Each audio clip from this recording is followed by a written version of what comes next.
Hello, BookTube. We're back with a discussion video. Michael K. Vaughan is my guest. All of you who subscribe to me, I'm sure subscribe to him. Surely, yeah. We're having a blast. All sorts of bookish things. Yeah, lots of fun. And a bookish subject has come up. As you described, it's... She's wondering yet again, why are they talking about these things that I can't eat? An evergreen subject. Yeah.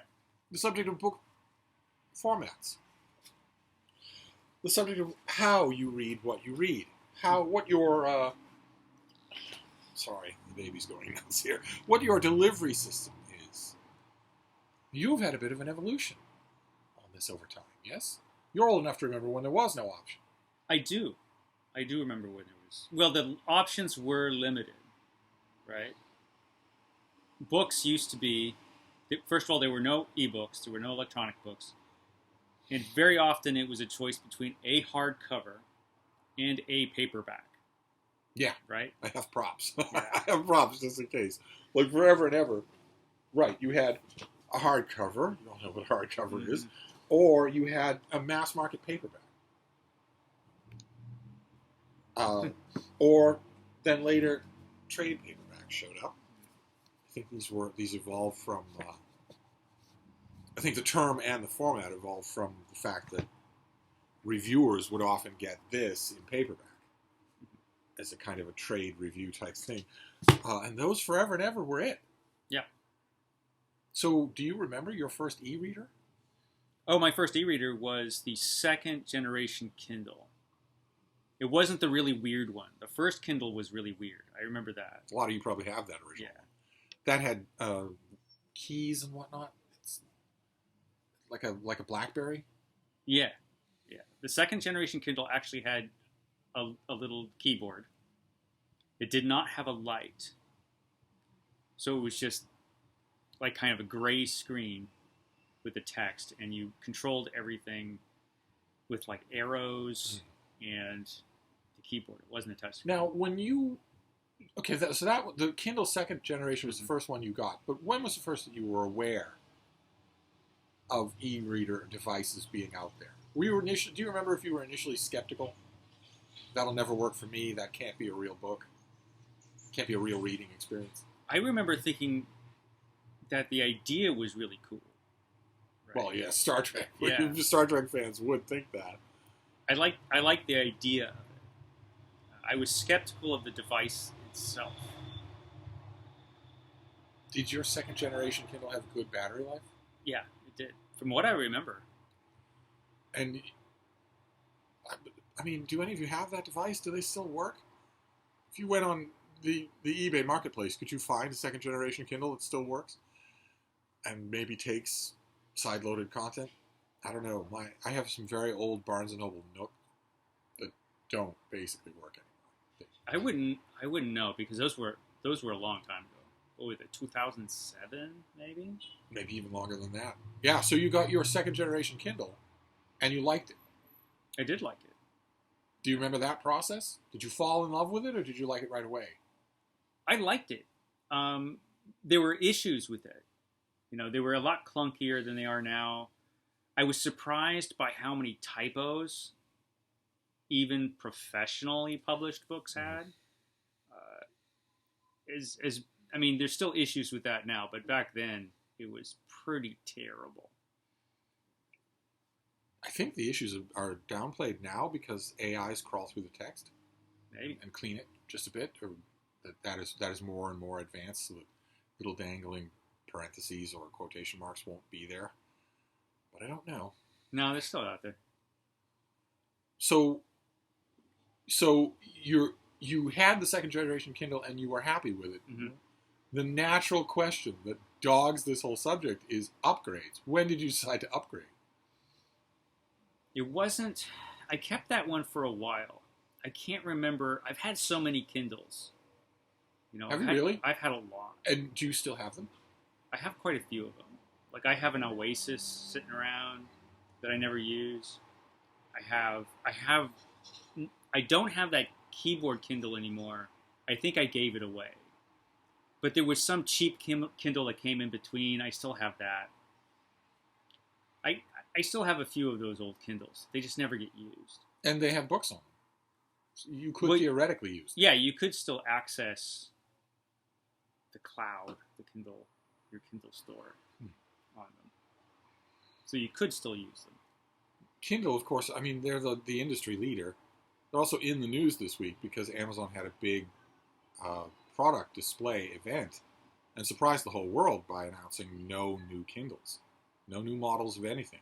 Everyone was expecting that the Kindle Oasis would either be officially discontinued or drastically improved, and they didn't do anything.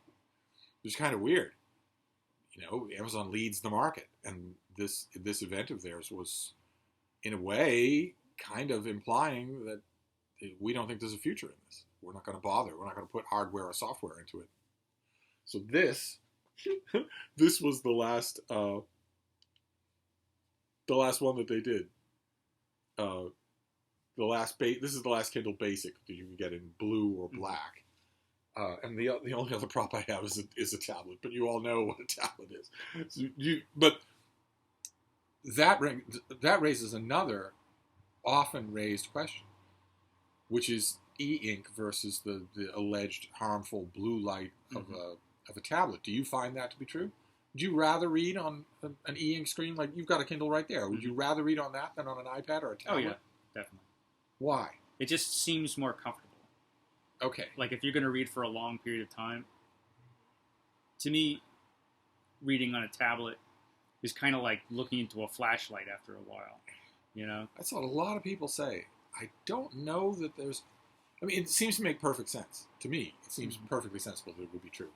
I mean, if you're reading on a backlit tablet for any length of time, and then you suddenly close your eyes, you can see that it's leaving severe impressions on your corneas. Which can't be great. No, which can't be great for you, and people always talk about how tiring it is. All I was going to say is I don't think there's any actual scientific verification of that fact. I think it's more just people going with, this is obviously true. This is obviously more harmful to my eyes. It's obviously less restful. Plus, people look at colored screens all day long. A lot of people do. So they don't want to do it on their free time. So that is ruled out. For me. A color tablet for you is ruled out. Yeah. So for you, it comes down to print and paper books as always, or your little Kindle. Right. So what wins? See, that's the thing. It depends. And that's what I made that whole video on about. It doesn't make any logical sense to like mass market paperbacks so much. You know, like for a lot of books, my preferred method of reading them would be a mass market paperback, very often a specific one. And then you made a response video where basically you just said why ebooks were better in every way. Right? That was the response. Ebooks are better in every way, which I don't necessarily disagree with. No, I don't think you can. I think the most you can do when presented with my arguments, since they are perfect, after all, is to say your preference. Mm-hmm. And that's, which is inviolable. A preference is a preference. You can have your own. But the list of things that print and paper books don't do as well as ebooks it's long. It's a long list. Even in terms of just reliability. Mm-hmm. An old mass market paperback can flake, it can wrinkle, it can rip. Well, it's funny. As much as I love mass market paperbacks, I remember back in the days when most books that I liked, because, you know, I like crap, most books that I like, I could only get in mass market paperback. That was the only way they were available. And I remember just wishing there was another format. Yes. Like, I wish I could get this book in a hardcover so that it would be durable and could hold up to multiple readings and being carried around, because that is the Achilles heel of mass market paperbacks. If you actually use them too often, you know, they're not the sturdiest format in the world. I remember thinking the exact same thing, wishing for a format that didn't yet exist. Yeah. I was thinking in terms of Star Trek. Even back then, 50 years ago, I was thinking that the slate with the stylus that Jim Kirk uses, I was thinking, well, can he read on that? Wouldn't that be nice if we could read on that? Never imagined that I would live to see technology that's 10 times better, that's 10 times more convenient. But then, 40 years ago, more than that, MIT came out with a prototype electronic reader that theirs was the battery was the spine and was in the spine, and the thing had a front and a back cover and like 5 or 6 clear film pages, and the letters would form on those pages, so you would still be turning the pages. Wow. The visual action of turning the page would cause the type to move to the next page, so you would still have that motion, but it would all be electronic. I went to a show and saw that demonstrated, and I thought, all right, if this is ever for sale, I will certainly do it. This is better. The little, where is it here? This little device is better. It's a dream come true for MIT. So you're saying that it depends. So there isn't a clear winner? It does depend. And I think that's probably true for a lot of readers. But the Kindle's got to win when you're out and about all day. Oh, if you're yeah. at work, it's got to win. Well, you can't lug a book with you. It certainly proved its worth on the trip here when I was on 2 airplanes and sitting around in, the airport. Because my Kindle is the same one he has. But this fits in your pocket, right? And it fits in your pocket, and you just can't beat that. And you barely dent the battery, even a long day. Oh, reading, yeah. right? I haven't recharged it. It still has plenty of room left. I barely ever recharge mine. Yeah. I mean, the iPad needs charging, but the e-ink readers, no. And we will get the same comments on this video that we always get whenever we talk about this. E-readers aren't books. I would never read a Kindle. I only read a Kindle. And, you hear all that.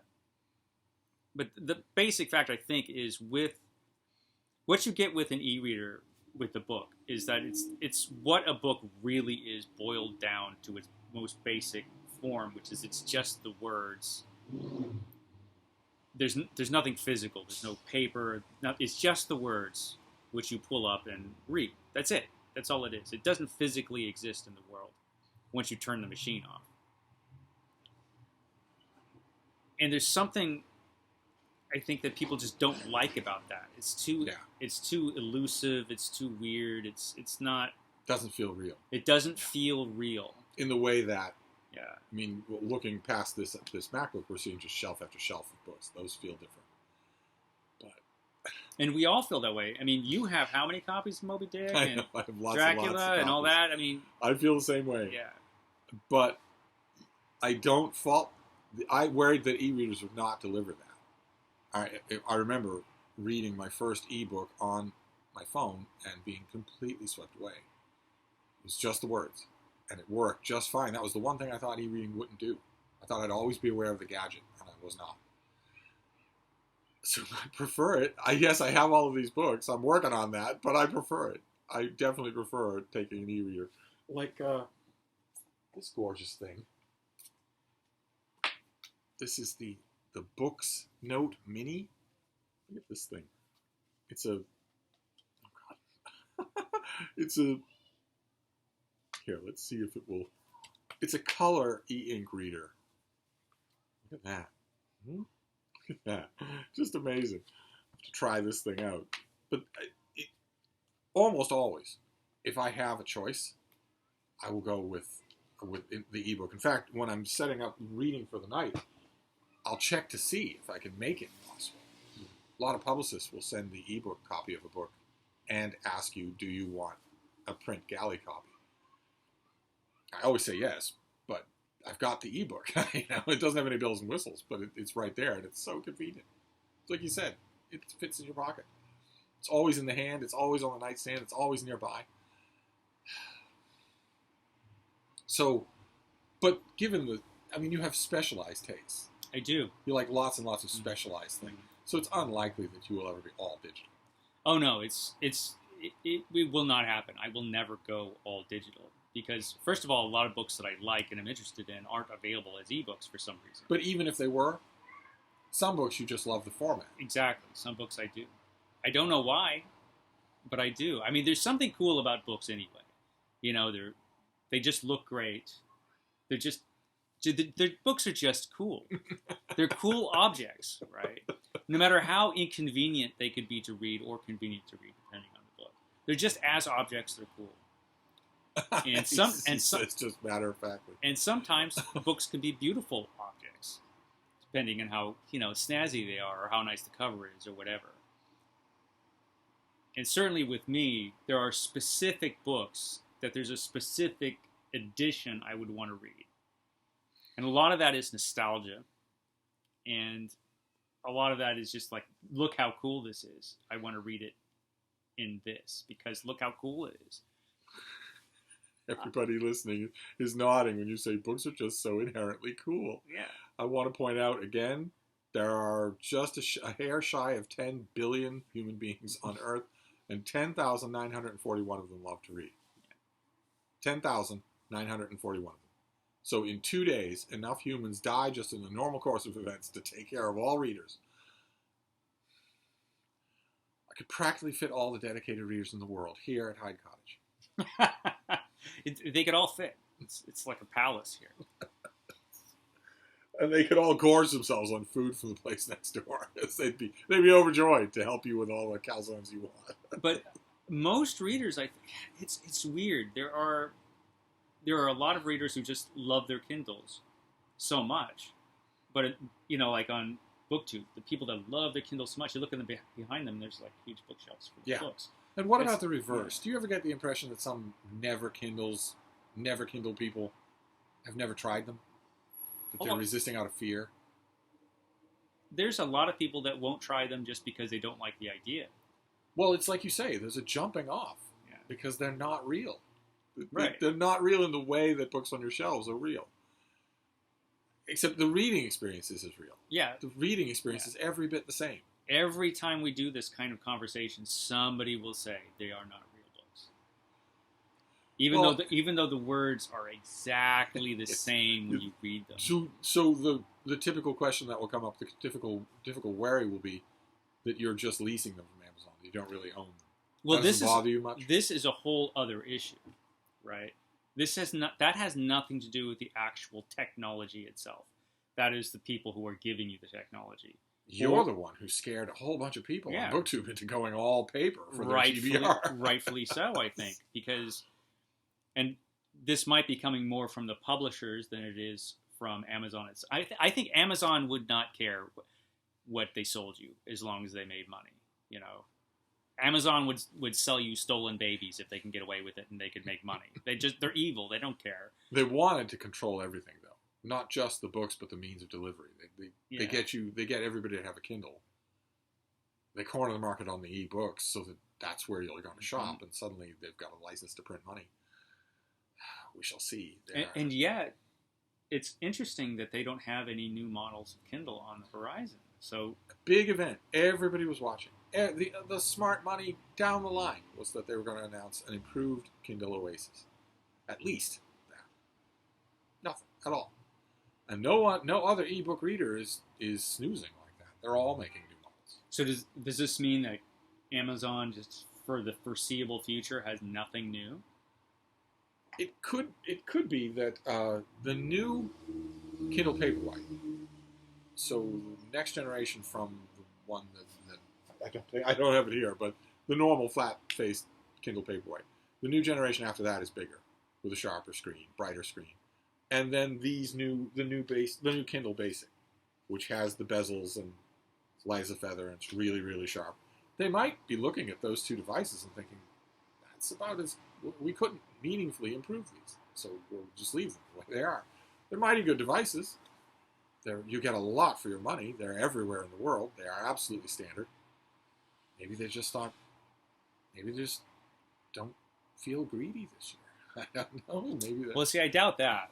Have a change of heart of some kind or other. It could be that whatever they want to do next, they're just not ready to do. Yeah, there's nothing binding them to do the announcement now. They could do it in 4 months. Because eventually, since there are color e-readers out there now, eventually they are going to have to do that. They're going to come out with the Kindle Color. right? Yeah, Kindle Color or something like that. That seems inevitable. Unless they don't want to pursue the market. There's Exactly. so many alternatives. Unless they don't want to pursue the market. And it's interesting because people overwhelmingly seem to prefer physical books, no matter what, right?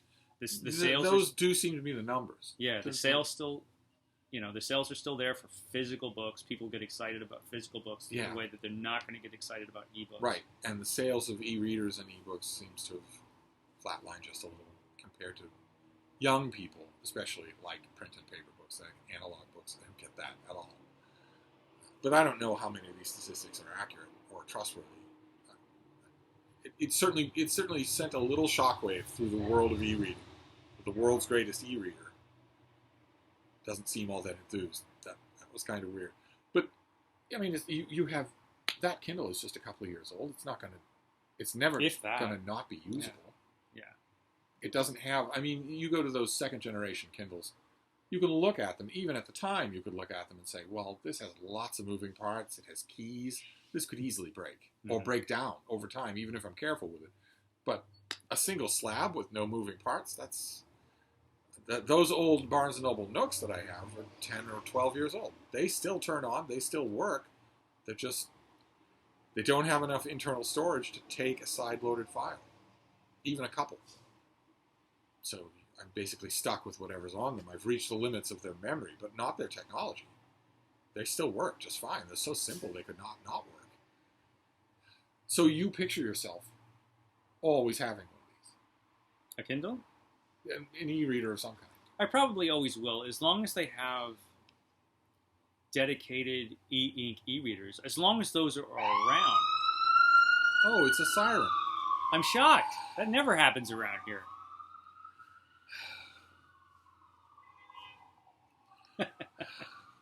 But as long as these exist, I probably will have one. Because the convenience is, I mean, if you're going on an airplane, it's necessary. If you're going on a trip, nowadays it's necessary. Can you imagine? Well, you can remember. I can remember. You used to have to take, you lug around a book.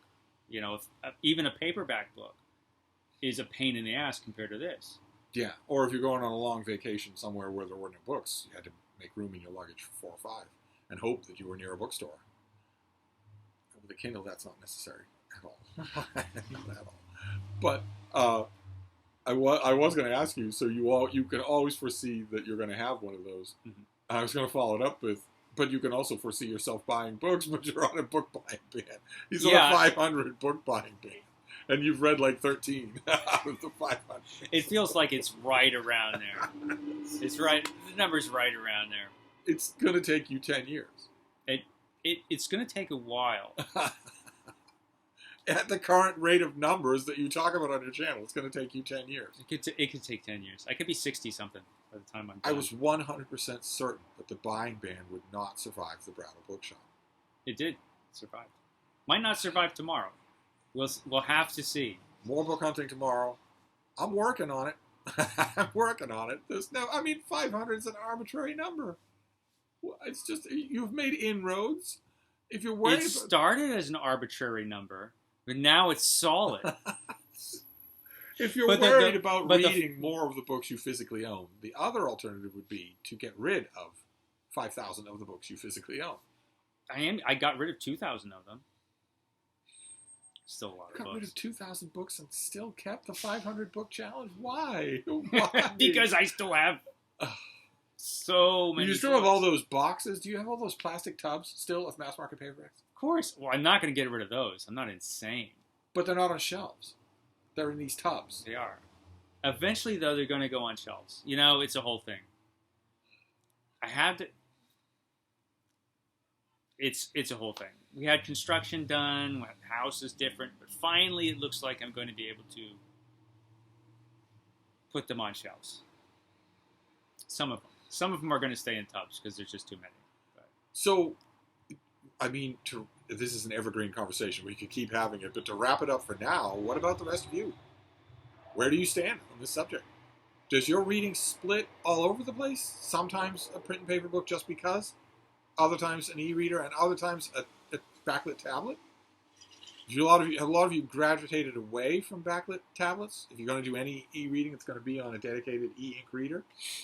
Or are you strictly printed paper books? That they are the only ones that'll never let you down. Be curious to know. I'm sure that you're right. I'm sure that there'll be comments that will be that, they're just not real. It's just not real. It's a gimmick. You don't even own it, etc. You can't see it on your shelf.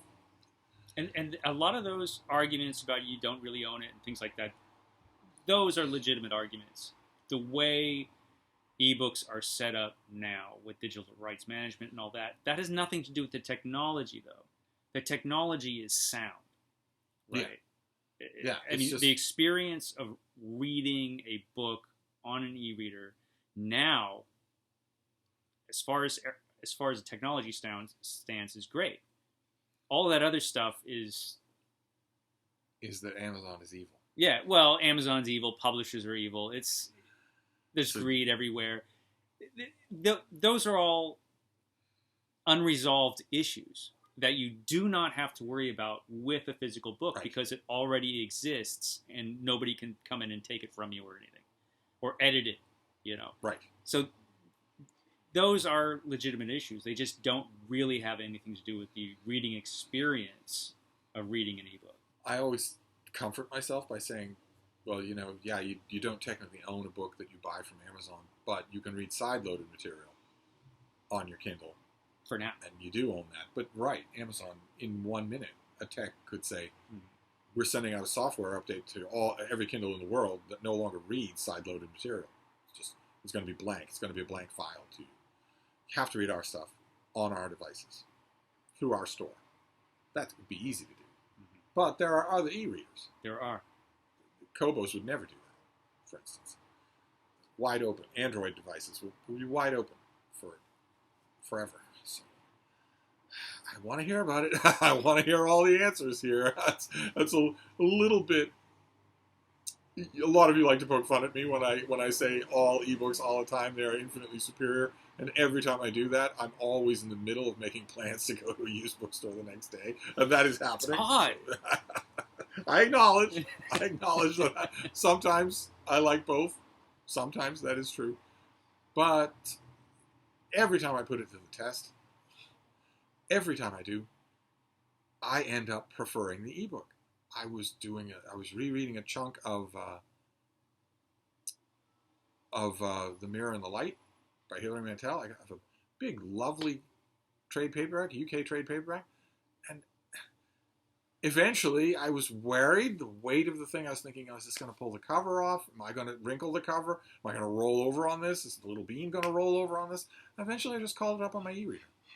And had none of those issues, none of those questions at all. Same thing with this. Same thing with Diarmuid MacCulloch's biography of Thomas Cromwell. I have the hardcover, I have the trade paperback, and I have the ebook. The ebook wins every time when there's a choice. So why are we getting books tomorrow? I don't know. I don't have any idea. Because it's the used book superstore. It's super. It's enough of a reason right there. Some of you may remember David Murphy came over a couple of months ago, and we went there. First time I'd ever been there. And we're going back. I'm not going with David Murphy this time, but we're going back. I want to see how much the stock has changed in a few months. Whether or not, it's got to be massively different, because it was mobbed with people when we were there. And they were all actively buying. Oh my God, the registers were nonstop busy. So we will see. We will probably report back. We will. Yes. No ebooks from that haul. They'll all be print books. So we'll wrap this up now. We'll see you then. Bye, BookTube.